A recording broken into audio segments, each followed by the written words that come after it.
Hi everyone, welcome back to WebTech tutorial. In today's video, I'm going to show you how to find Wi-Fi password from your iPhone. Keep watching the video till the end to learn how, and subscribe to our channel by hitting the subscribe button.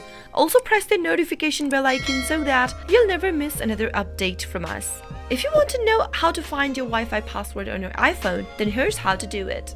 Open up your settings on your iPhone. From your settings menu, tap on Wi-Fi. Next, tap on the eye icon right next to the Wi-Fi that you want to know your password of.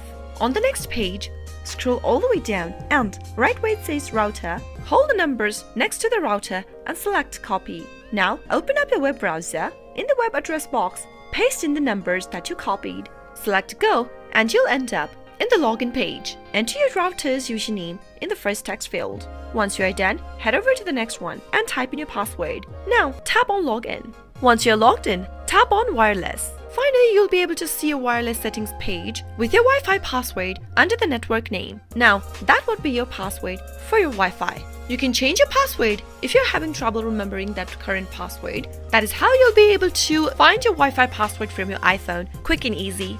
I hope the tutorial was helpful to you. If it was, go ahead and give us a thumbs up. Comment down below in the comment box if you have a question or a feedback for us. I'll soon be back with more tutorial videos like this. Thank you for watching.